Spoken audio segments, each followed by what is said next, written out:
Michael, the Milano Cortina Olympics have come to a close. We are now on to the French Alps in 2030.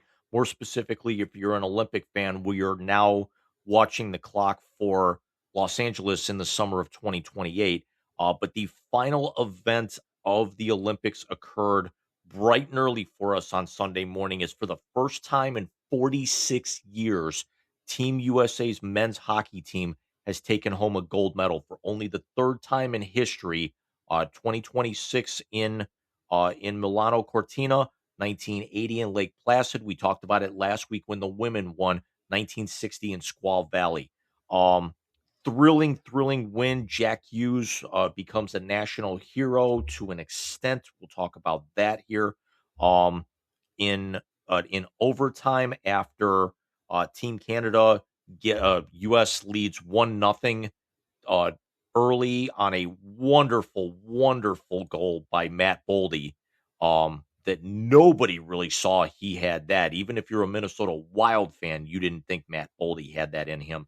Um, but then Team Canada ties the game late, and then 3-on-3 with Nathan MacKinnon, Connor McDavid, and Cale Makar all coming out as the first line in the 3-on-3 overtime.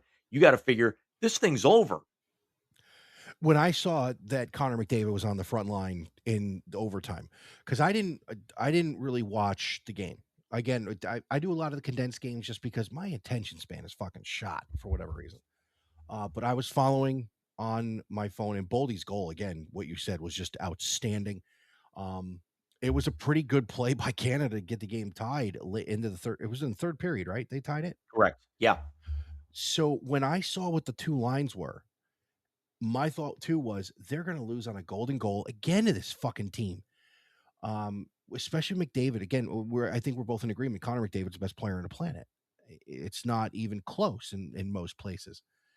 But having said that, to watch them win the way they did, um, you know, and especially 46 years from the day that 1918 beat the Russians, Yep. and something people don't remember, that was not the gold medal game They against the played Russians. round robin in those in the medal round in those. Yeah, and the Russians were not the gold medal game. They had to beat the Finns to win the gold medal, which Right. they did coming back from 2 goals down. Right. So it was a party once we saw that. And then, of course, we have the post-game picture, and what those boys did. I mean, both of us were moved to tears when they brought out Johnny Gaudreau's kids to take the picture with the team with their gold medals on. Um, of course, we know Johnny Gaudreau would have been on this team, Yes. and he would have been a main scoring forward on this team. There's a very good He possibility Johnny Gaudreau would have been the captain of this team. I think Johnny Gaudreau would have been the captain of this team. If not the Um, captain, he certainly would have been an alternate. yeah, he definitely was wearing a letter on his jersey. Having said, who knows? Johnny Gaudreau might have scored the goal. Yeah. Isn't he built the same stature as Mike Eruzione too? Pretty Was he close, little pretty close? undersized, but Yeah, yeah, it's certainly more a little bit more of a whereas, what the hockey community likes to call Eruzione was a little bit more of a thumper. yes, He wasn't physical, but he was just a good all-around player. Johnny was, Johnny didn't actually play with physicality. He was a lot more finesse, but I understand where you're going. Johnny was a little bit more, Mark Johnson than Mike Eruzione, but, gotcha. he but you could definitely see the parallels. Yeah. So seeing them bring Johnny's children to take the pictures was one of the coolest things I've ever seen in Olympic sport at all. I would put that up there with Eruzione calling the team up to the medal stand because that was back in the day where only the captain would receive the gold medal and stand there for the national anthem. Right. Uh, I would put it up there, and this is just my own personal opinion. I would put it up there with Muhammad Ali lighting the torch in 1996. Because no one expected it, and it was a moment that you knew what you were watching. And then they did a fucking 180. These scumbag fucks. I mean, look, you and I have gotten political on this show. We everybody knows our thoughts on the things that are going on. A phone call from the office of the president after winning a gold medal for your country should be something that is celebrated. It should be something that is a once in a lifetime moment, unless you're lucky enough to win more than one gold medal. The actions of the players, in my opinion, will have lasting effect not only on U.S. Olympic hockey, this could have lasting effects on the NHL. And if it does, every single player who reacted the way they did after that game in that locker room need to look themselves in the face and ask if they deserve their paychecks. I mean, they're not going to, and this is where, I commend, the I wanna say it was either 5, 6, or 7 players, most notably Jake Gensel, who did not elect, to go there. Um, I actually I put it out on Threads yesterday because the NHL resumed their schedule yesterday with a handful of games, and, um, seeing Tage Thompson there, the star of my Buffalo Sabres, uh he was my favorite player on the Buffalo Sabres because he got his start. He was originally a draft pick of the St. Louis Blues. They traded him in the Ryan O'Reilly trade that ended up netting my Blues a Stanley Cup in 2019. Thompson is one of the best, maybe 10 or 15 goal scorers in the entire National Hockey League, and seeing him there, I definitely kinda do a 180 on him, but then there's also part of me that actually has to say he's a very big piece of why my Sabres are still sitting in a playoff position right now looking to break that drought. So it's the not to the extent of OJ Simpson, or in Cleveland here, Deshaun Watson. It's trying to separate the person from the athlete. And there's going to be a lot of people in those markets that are going to start to question them. We know um Brady Kachuk of the Ottawa Senators is getting a very, very large amount of flack. We know Matthew Kachuk of the two-time defending champion Florida Panthers always gets a ton of flack for this. And I don't know what was more inflammatory that came out with um, the Kachuk brothers, or expecting something like that coming out of Jack Eichel, or quite honestly, the comments that came out the following day from Nathan McKinnon saying, you watch that game back, and you decide who is the better team on the ice, where basically he and several members of Team Canada are criticizing the 3-on-3 overtime for a medal. Yeah, and I understand that. It's almost like someone criticizing in soccer if it went to penalty kicks, or someone if the World Series was played and you led the ghost runner on second in extra innings. I understand McKinnon's issue. My issue with this whole thing is the shots that were taken at a more dominant team. How dare you? And especially the Hughes boys. Your mama won a medal. Yeah. You didn't learn hockey from your father, you learned it from your mother. I told you this on the phone, I'll say it on the show. If I was their mother, I'd smack the shit out of them. Let's put this in context of, because I don't know if you saw, but Connor Hellebuck got a Medal of Freedom. I don't know if you saw that. I did. Okay. He faced 40 some odd shots and let up 5 goals. The Team USA goaltender for the women faced 99 shots and let up 2. She was 97 for 90. Think about this. Okay. That's basically giving the C student a fucking A and ignoring the A student who earned it. Now, again, Hellebuck played outstanding. And again, my stance on this is not about politics. It's not it. This is seriously about how dare you demean a team that just did something in a more dominant fashion than you did just because they're female. How dare you? I mean, this is the third gold medal in U.S. men's hockey history. Again, dating back to 1960 Squaw Valley. We're talking 66 years. The women have 3 of them since they started playing Olympic women's hockey for medals in 1994 in Lillehammer. Yeah, and they've medaled in every single Olympics. And quite honestly, did something the men have never done until now, and that's make Canada their personal bitch. Jim, I was so incensed when I saw that.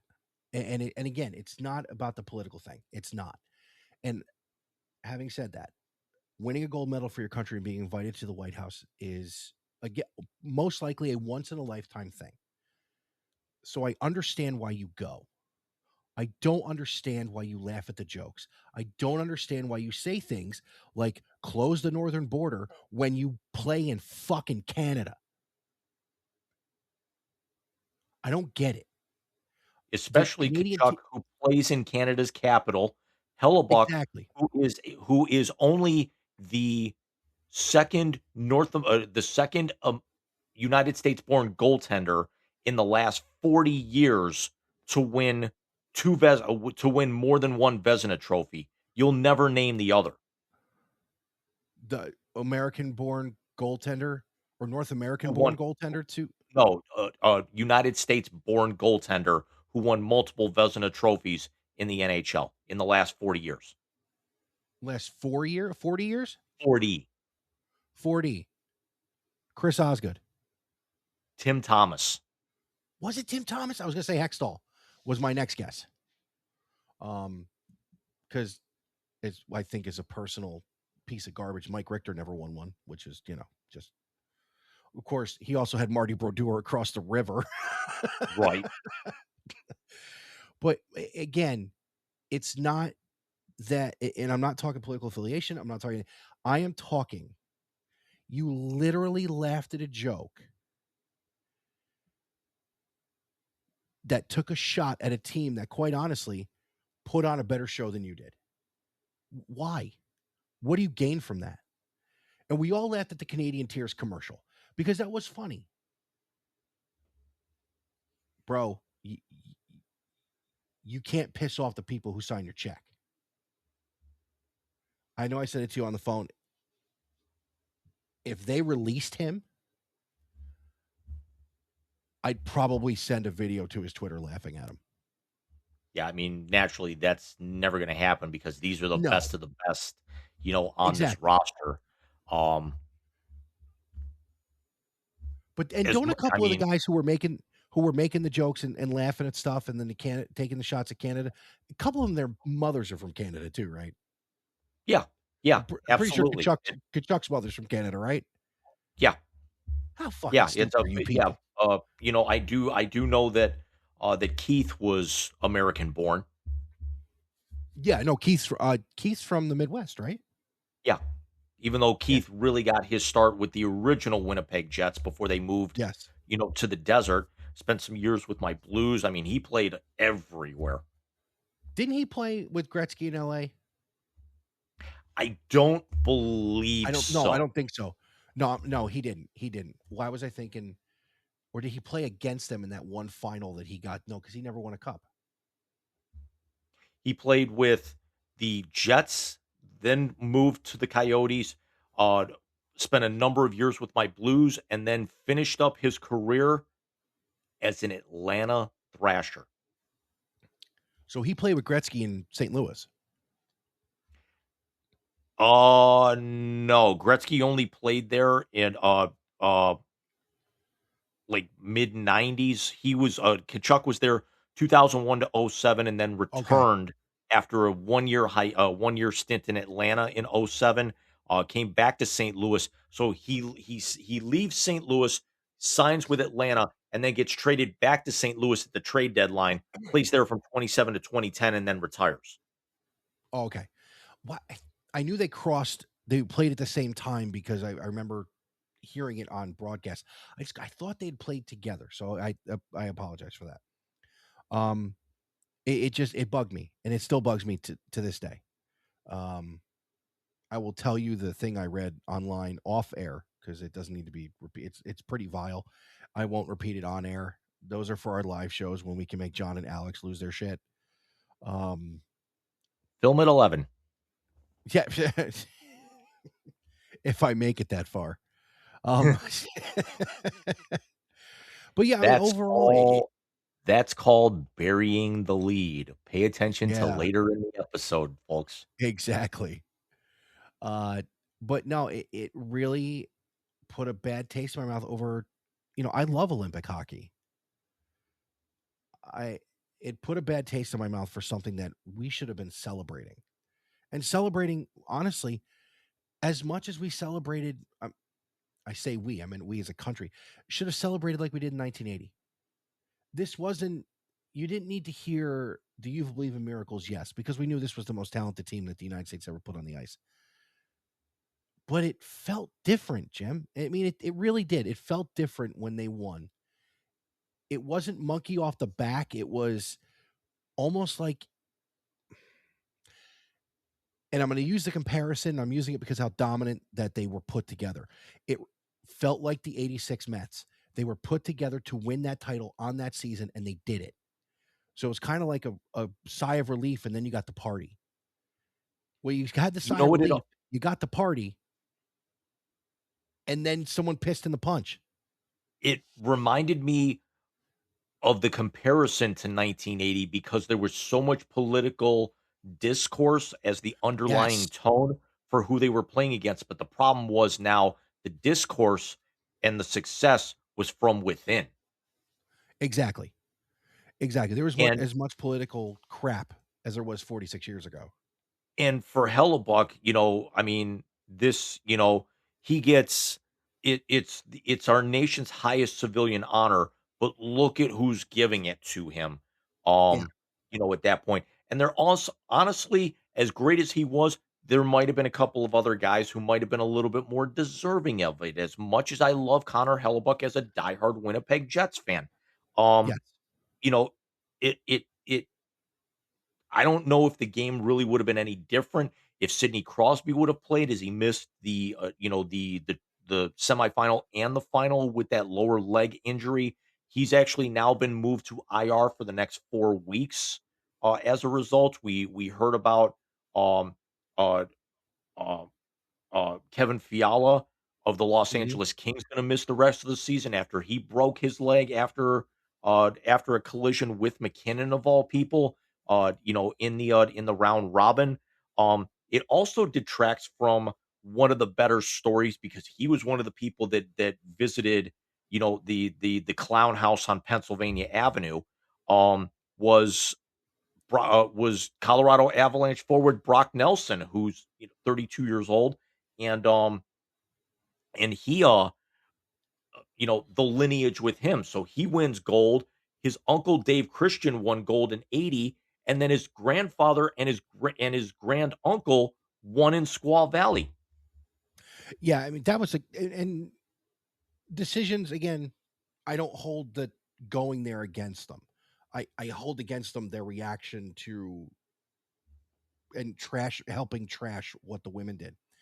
Um that was it. That was one of the cooler things. It really was.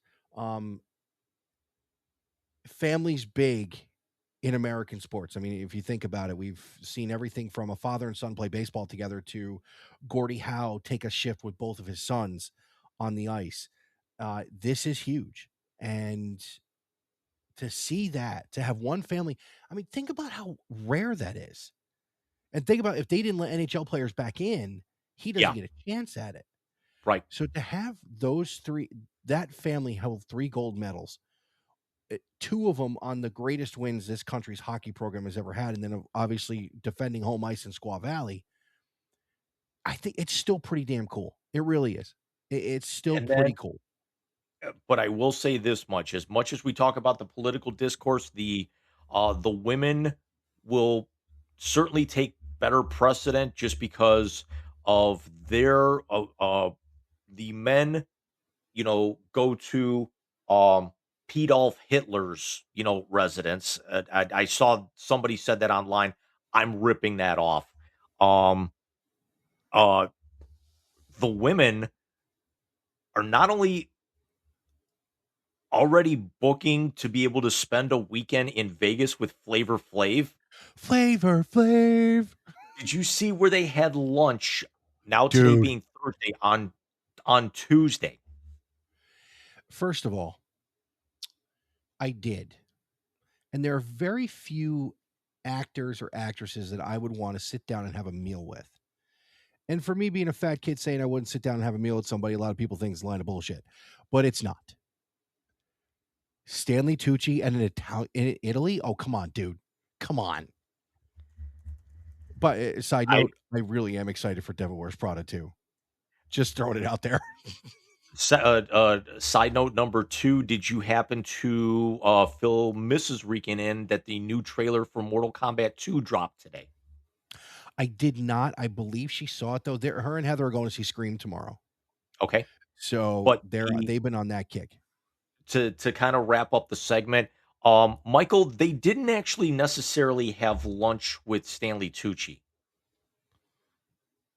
I put it out there. Wait. I got it.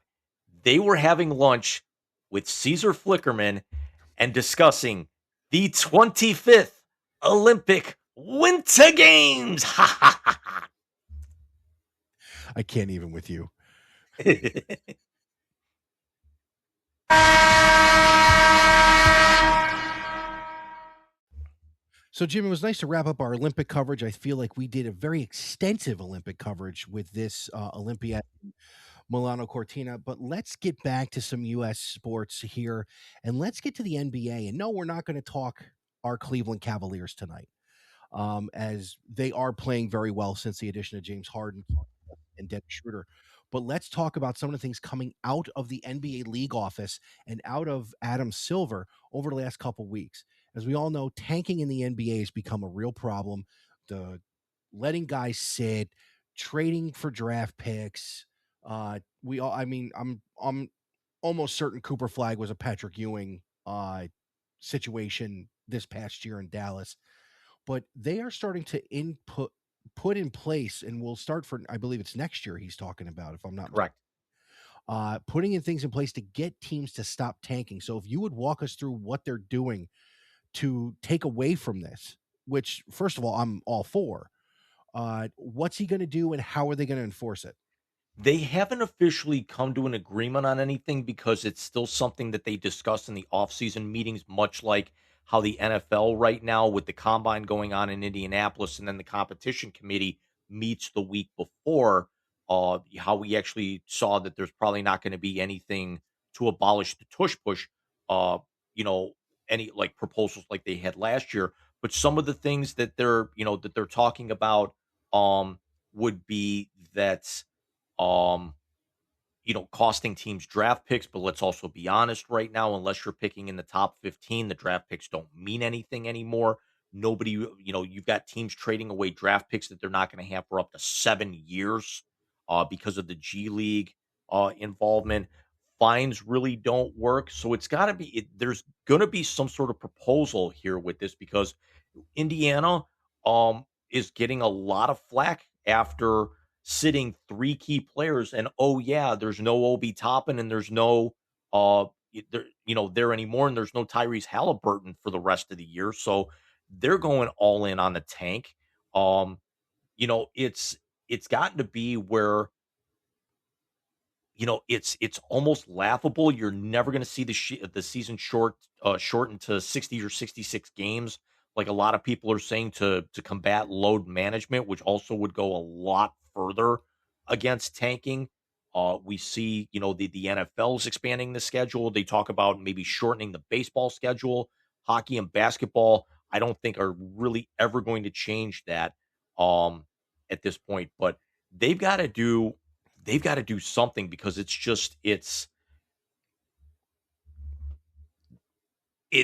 good in the sense that maybe you get a little bit more parity to where the Cavaliers might have a chance to beat Oklahoma City, but you put an asterisk next to it if Oklahoma City's sitting SGA and Chet Holmgren for a night, and the Cavs are putting all of their guys out there, so it goes down on the scoreboard, but realistically, it still doesn't mean anything in the long run.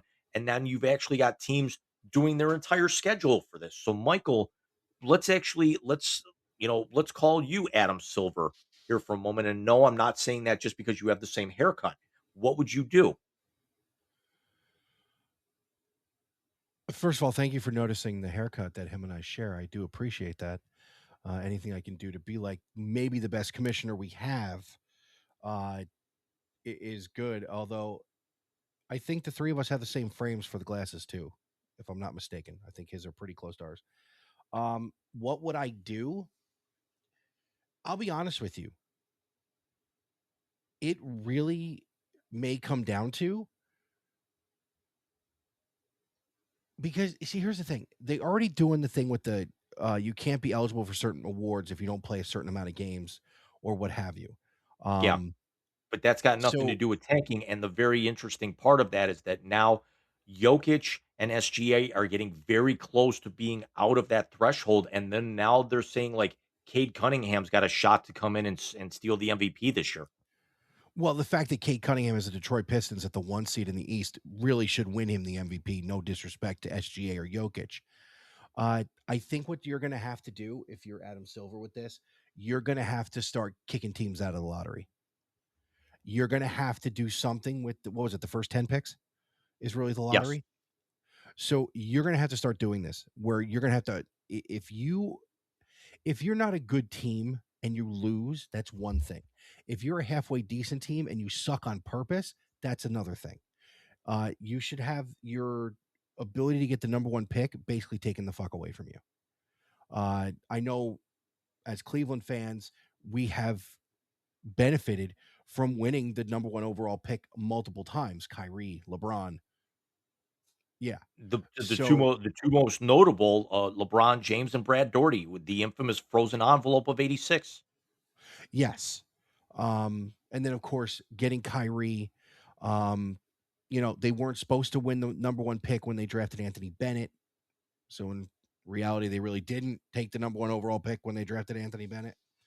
Um, I think you got to kick teams out of the lottery. I think you got to make it so you have to try and win. Um, this is probably a conversation we're going to have about other sports in the next couple of weeks, but I believe that you should lose cap space. Your fine isn't a fine. You lose cap space. You want to suck on purpose? Guess what? Now you can't pay people and you're going to suck for longer. Um, Maybe an extra penalty in the second apron. If you're going to hit them where it hurts, you got to hit them where they think they're going to go and take it away from them. Because there's no reason in a salary cap league that there shouldn't be some kind of parity. Now, every league has dynasties. Funny that the league that has a salary cap to avoid that, two of them have had more dynasties recently than the league that doesn't have a salary cap. Yeah, you've got to go after them with what they're shooting for. If they're shooting to get the number one overall pick, don't let them have it. Just look them dead in the face. Go, this is what we're going to do. If you suck on purpose, guess what? You're going to suck for longer because you're not going to have a chance to get the number one pick. If you think then going out and buying a couple of free agents to make it look like you're trying to win and you still play like dog shit, well, we're going to hit you with a fine on the second apron bigger than the luxury tax you're going to pay moving forward. Look at what the Cavs had to do because of the second apron. Darius Garland's in LA. You can't tell me that wasn't a salary cap move on top of Right. needing to shake things up. So if you're going to hit them where it hurts, you got to hit them with what they're trying to accomplish. Take away the draft pick. Take away the ability to be the number one overall pick or be in the lottery. Make them earn it. Make them earn it. Give them a I week. brought Give them a this up few days of games. I brought this up with you on the phone, and you like the idea. And because of the fact that it's fresh and it's unusual, and I think there's some credence to it. The Professional Women's Hockey League only has 8 teams. They're talking about Mm-hmm. expanding to 10 or 12 here in the next couple of years. Um, and they have already put in place since they already had 6 and only 4 qualify for their playoffs. Now they have 8. I think it's still only staying at 4 for now. Um, that they've introduced an anti-tanking system that quite honestly is the most brilliant thing I've seen in a long time. The minute you were eliminated from the playoffs, um, what happens is the more competitive you are, you actually end up the more points you score in the standings or the more successful you are after your elimination date, you end up getting more ping pong balls in the hopper. So I out of like the that. 8 teams in the league, if let's say, for example, Ottawa is the first one eliminated, every point that they earn in the standings, 1 point for an overtime loss or or 2 points for a win, that's an extra ping pong ball in the hopper. They may have the worst record in the league by the time they're eliminated. They may have the best chance of getting the number one overall pick, not because they stink, but they're actually a you know, a victim of circumstance and then be able to progress through, to be able to grab that number one pick in there. Whereas, the team who's going to be, let's say Toronto is the last one eliminated on the last day of the regular season, they're naturally going to have the absolute lowest chance because they've got the fewest numbers. They were the last team out and they have no opportunity to be able to gain extra ping pong balls. That's not bad. That's actually not bad. If you think about it that way, if you look at the NBA, so basically what we're talking about is Charlotte is going to be the first eliminated, I think, this year, if I'm not mistaken. Charlotte or the Pacers? Charlotte's playing relatively well as of late. Is it the Pacers then? Yes, I think Okay. without question, you're looking at the Pacers, and I want to say it was the Sacramento Kings. Yeah, the Kings are 13 and 47, the Pacers are 15 and 45, and the Nets are 15 and 43. The Wizards are 16 and 42, and I mean the Bulls are starting to sink fast, but they're at 24 wins. The Pelicans are 17 and 42. So you've got what did I just name off? 6 teams within about 2.5 games of each other at this point. Yeah, so I'm going to use New Orleans as an example here. So they're 17 and 42.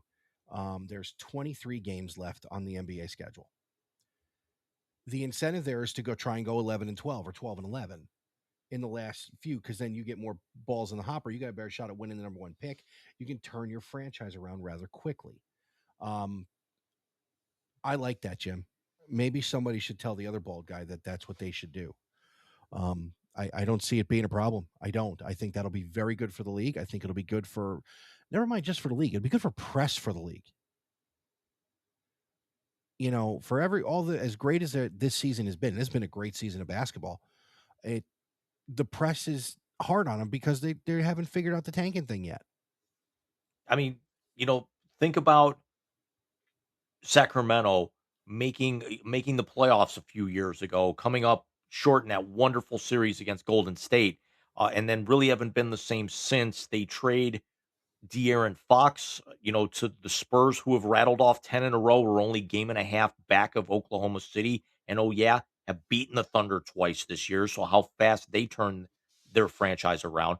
They make the deal with Cleveland a couple of weeks ago. Cleveland sends DeAndre Hunter their way. And now Hunter's lost for the year with eye surgery. They're Oh not going no. anywhere. It's, and then, you know, Sacramento gets eliminated. They start earning ping pong balls. Sacramento could be the worst team in basketball and then could end up basically finishing what? A game or two out of the play-in tournament by the time it's all said and done and actually still be able to go from maybe an 11 seed up to the number 1 pick to be able to build for the following year with this proposal? Absolutely. I agree. I agree. I think this is something that needs to be done. Um, you know, and honestly, I think all sports should adopt something very similar. We had, what was it, Suck Hard for Bedard in the NHL. And that Mhm. was a different situation because Chicago basically had to sell off their entire team because they were all fucking evil. Um, but you have NFL teams. I mean, look at the Jets. They've been tanking for 30 years. It, they've only had the number one overall pick once in that time, though. Right. I mean, the Browns had the number 1 pick multiple times. They're just inept. I don't even know. I mean, 2016, 2017, yeah, they were tanking, but uh it's also complete and total ineptness. How much of it in the NFL really is tanking? The Raiders tanked. The Jets are just inept and stupid. The Uh, Browns are inept and stupid. The Giants are inept and stupid. I agree. Yeah, but the Giants got the quarterback right this year. The other And two, they're still going to end up with a top 5 pick in April. yes, that's true. But I think that's because Cam Scatterbo was hurt. But, I mean, Denver stinks. They go out, they get Bo Nix, who, if he doesn't get hurt in the win against Houston in the divisional round, they end up they would have actually been in the Super Bowl. It's Would have been a better and game. how fast what's that? Would have been a better game. Absolutely, without question, it would have been. We see New Orleans is picking in the top 3, they're picking in the top 10 as well. I'm sorry, but it's definitely something that you can combat here. I mean, thank God the NFL doesn't end up, going to a draft. I mean, look at your order right now: 1 the Raiders, 2 the Jets, 3 the Cardinals, 4 the Titans, 5 the Giants, 6 the Browns, 7 the Commanders, 8 the Saints, 9 Kansas City, 10 Cincinnati. Cincinnati can't keep Joe Burrow healthy. Kansas City just had way too many injuries. New Orleans is trending in the right direction. They may have their quarterback in Tyler Shuck, but they were actually a victim of circumstance recently. Washington had Jaden Daniels hurt for most of the year, 1 year removed from being in the NFC Championship game. But look at the 6 teams at the top. We're talking Cleveland, the Giants, the Titans, the Cardinals, the Jets, and the Raiders. With the exception of the Titans, who basically just stripped everything down to the studs and went for full on rebuild, those other 5 franchises have no idea how to be competitive. No, they don't. And when they were competitive, as recent as a couple of years ago for Cleveland, and even the Raiders were in the playoffs a few years ago. It wasn't that long ago. They quickly turned 180 degrees back to the stupid very quickly. You don't see in the NBA the 1 year fix, though. And I think that's where what Adam Silver's looking for, to try and get some of these teams that are tanking to get the high draft picks to get that 1 year turnaround. I mean, think about it. You have teams like New England was 3-14 last year. They went to a Super Bowl. Who else was it that was 3-14 that went to the playoffs? Son of a bitch. Who was it? Seattle? No, I don't think Seattle was that bad last year. I mean, Seattle was bad. Seattle wasn't terrible. Yeah, but I understand, exactly what you're thinking of here with that. I mean, we know Denver was starting to improve. Denver was in the playoffs. Was it the Bears? The Bears, yes. It was the Bears. The Indiana Bears? Never mind. I can't do that to Alex. But yeah, no, get it done. Come on, Adam, get it done. You've got the power right now because the players, they have the new TV contracts. They're making more money hand over fist. Go to them. Hey, look, you can make more if you people weren't trying to suck for 2-3 years. If they get this thing right, try and win. You make more money. Players are going to like it.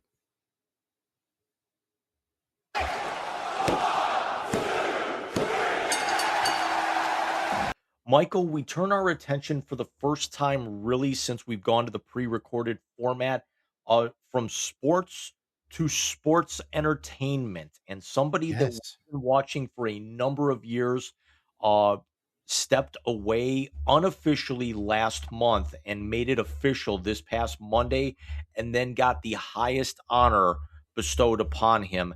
And that was Mr. Alan Jones, who fans the world over know as the phenomenal AJ Styles, has officially retired. He did not leave his gloves in the ring when losing to Gunther in at Crown Jewel, Australia last month. Leaves his gloves in the ring and his vest and walks away officially Monday night in Atlanta in his near his hometown, growing up in Gainesville, Georgia, leaves behind a legacy where he is already in the TNA Hall of Fame, was I want to say a four-time, maybe five-time TNA or Impact World Champion. I want to say he was a six-time TNA X Division champion, a three-time TNA Tag Team champion.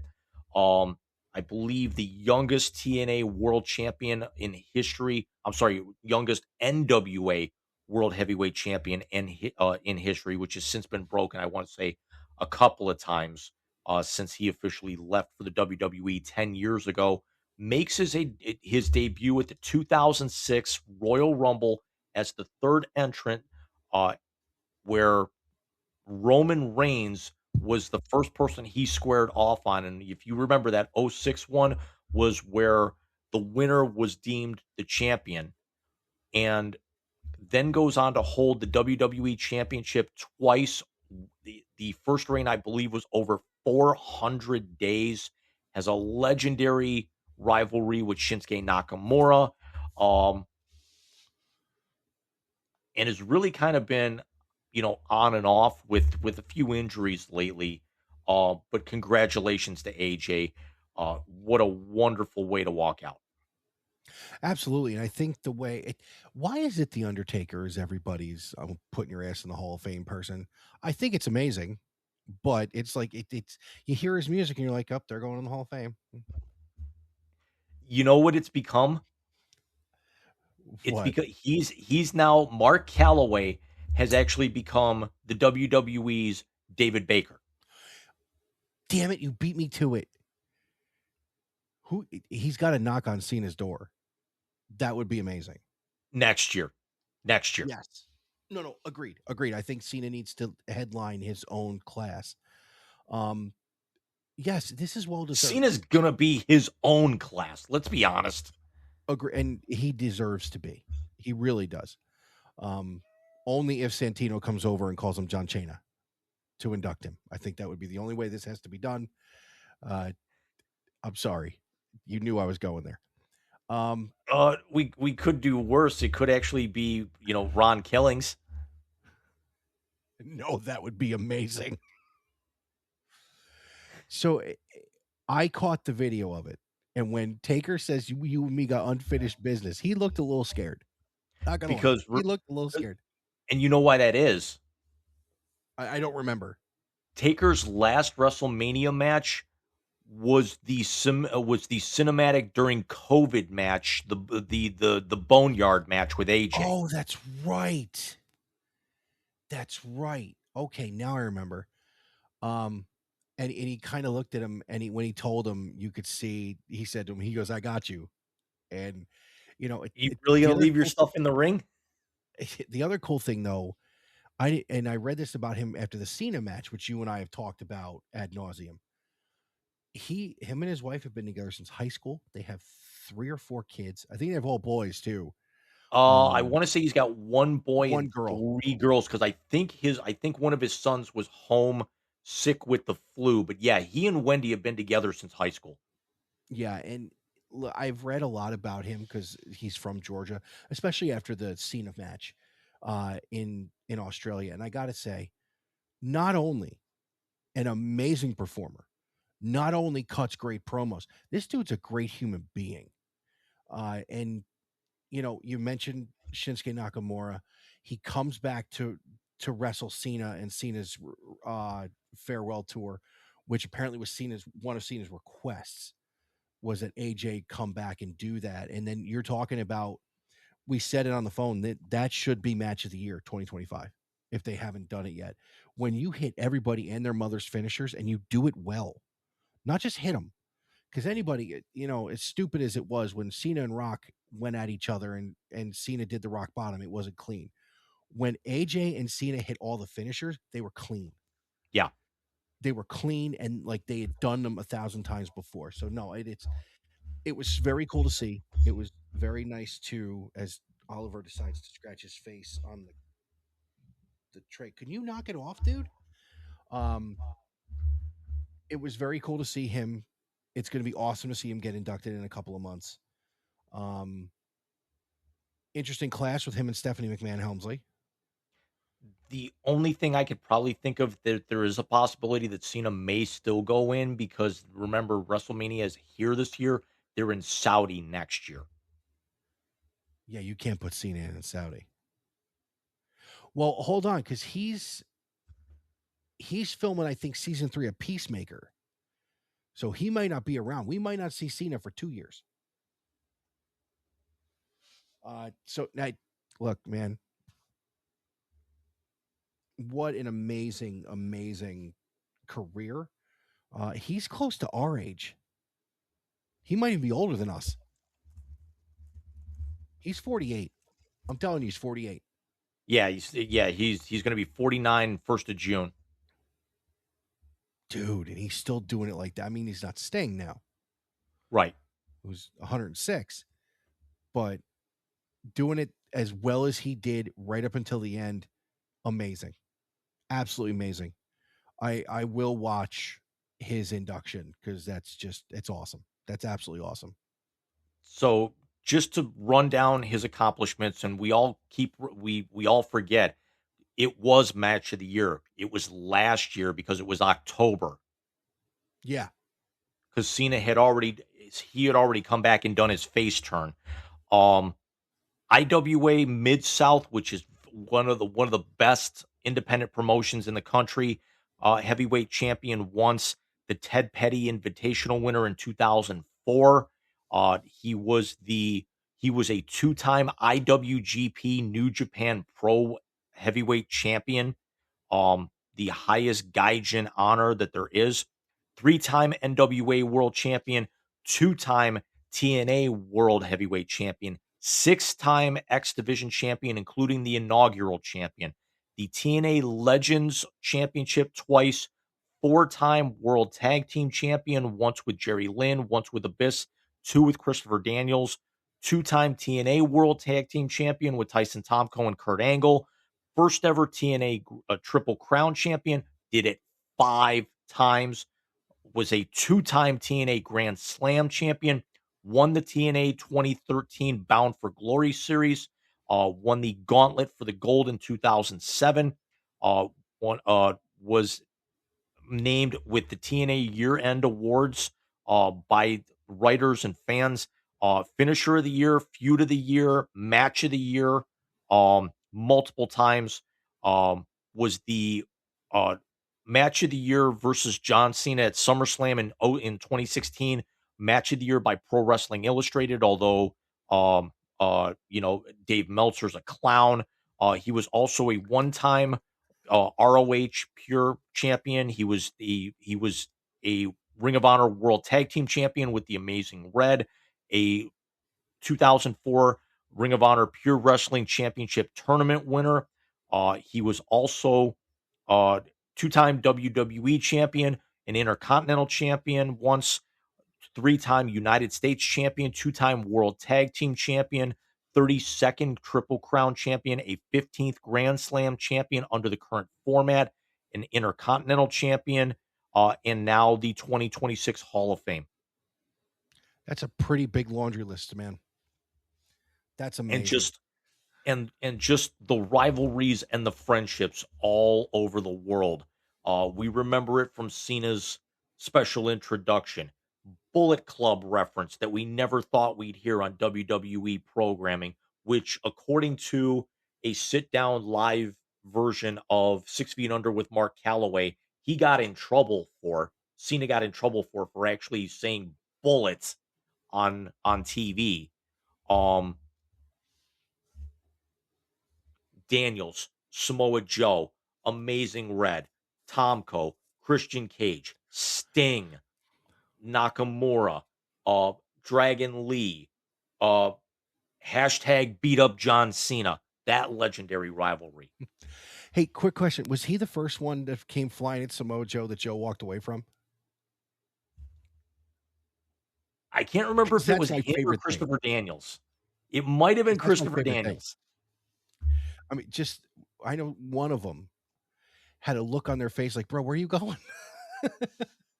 And I believe he also was the inventor of the spiral tap, which he completely flat out stopped doing, which has now been kind of resurrected by realistically every guy's favorite female wrestler right now for obvious reasons, Stephanie Vaquer. Oh, yes, yes, yes. But I mean, how great he how great of a scene back on Monday to see the dead man come out, change the phrase from "if you see me coming, you're already gone" to "if you see me coming, you're going," and then a lot of us are just automatically starting to think that, and then AJ completely not knowing his kids and his wife have already kind of hopped the guardrail. They know something's coming. And then just to see everybody comes out, you know, Frankie Kazarian on WWE programming, Chris Parks, who's better known as Abyss, we know as a producer backstage for the last 5 years under WWE in full on Abyss gear with the wig and everything. Christopher that was Daniels on WWE TV, congratulating AJ after the camera stopped rolling.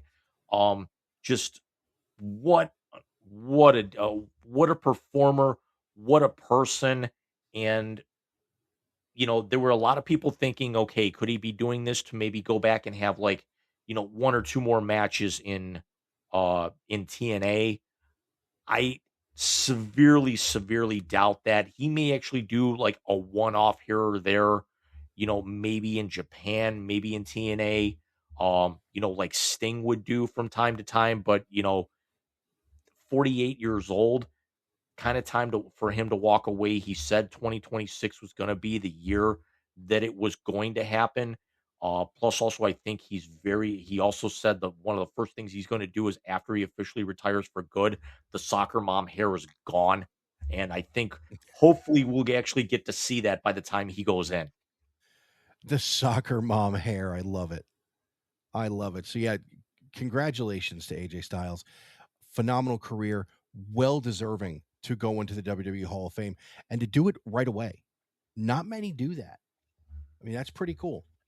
So hats off to AJ. Would you shut up and just push the button already? No, God! No, God, please, no! No! No!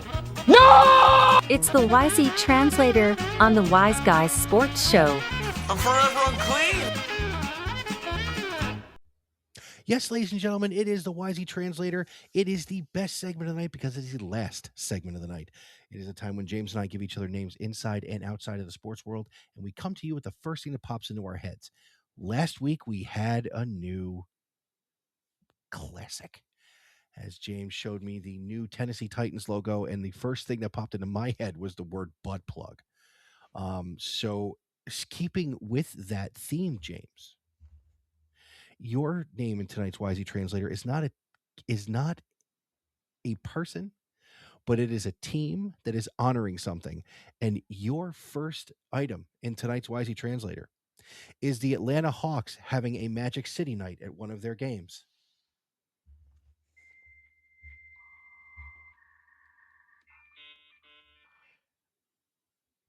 Insubordinate and churlish. I mean, does Dwight Howard have to make an appearance?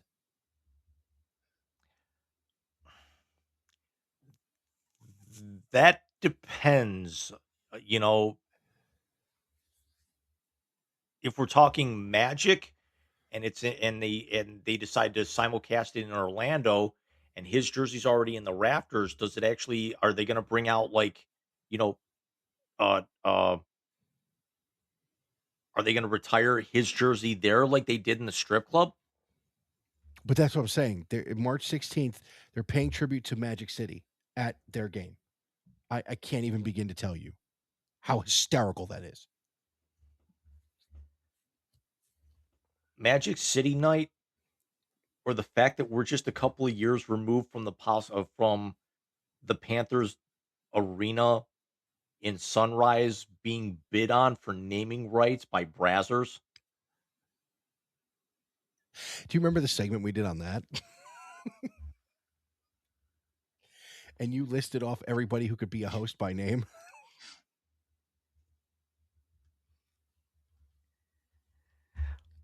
I don't know if you heard it, but Okay, can we not do that right now? I wear those as a badge of honor.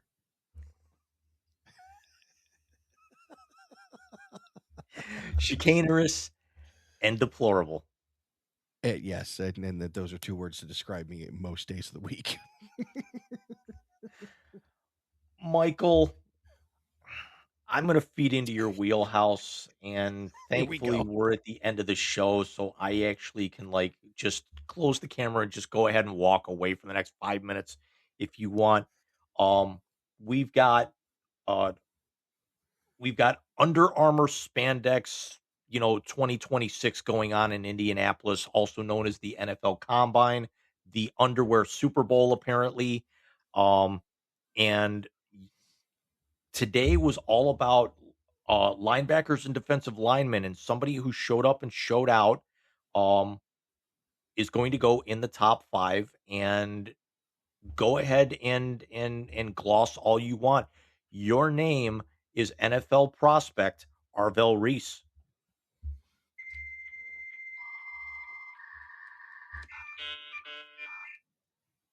How long before we start calling Ted Ginn Sr. the best NFL pipeline in high school football?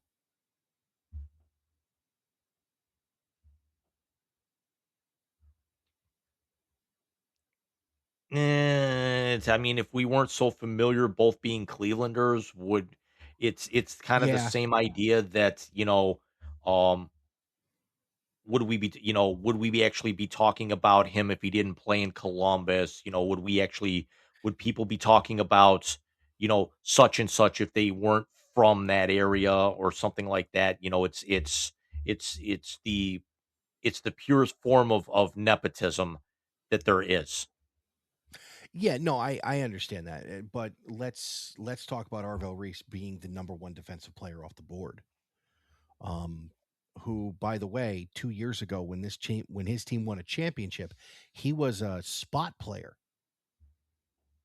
That's how good their defense was.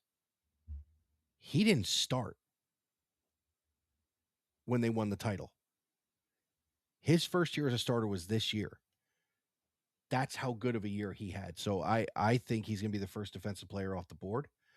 He could go as high as number 2 to Arizona. There have been some draft boards that have him going 6 to the Browns. Which, if you put him on the opposite side of Myles Garrett, that's just not fucking fair. Michael, what kind of player did you say he was? He's.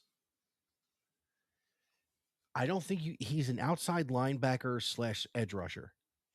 So No, I no, don't no, no, know no, if no, no. Back up, back up. You said that he originally started as what type of player? he was a backup. You said something else. Did I say situational? It's almost. You said It's he after was a 10 o'clock. spot player. Oh, he's a spot player. We talking a dog spot? My dog spot, a liver spot, a sun spot. That's a good question. Because the first thing you said when I thought of that was the NWO parodying the Four Horsemen. Oh, you mean like we do?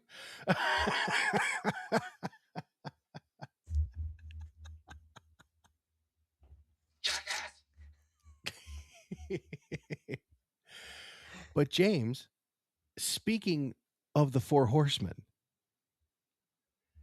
we decided to leave this for the very end. As next week, as we come to you on the 26th of February, Sunday night, March the 8th, 8:30 p.m., Wise Guys YouTube channel, we go live again for the 4th annual Wise Guys Sports Show presents the Big Rican Baseball Show Major League Baseball preview. The Four Horsemen will ride again. So you're guaranteed 3 things. 1, a lot of talk about the Mets because I don't shut up. 2, the 4 of us really doing our homework like we do every year. And 3, there's going to be an OTR come out of this because it just happens every time the 4 of us are together. And 4, if we're actually going that far, we got to find a new home for the White Sox this year, which is now turned into our running gag. I think we should make Alex pick this year. I say we Now, they all have- submit our. I say we all submit our suggestions, and Alex has the final say. I will reach out to John tomorrow. And for those of you who don't know, originally with the White Sox, we had them in Azerbaijan. Last year, they were in Minsk-Kapinsk. And tune in, 9 days from when this episode's going to go live on Saturday, the 28th, to see where the Chicago White Sox will be playing in 2026. Why did There Might Be Giants pop up in my head just now?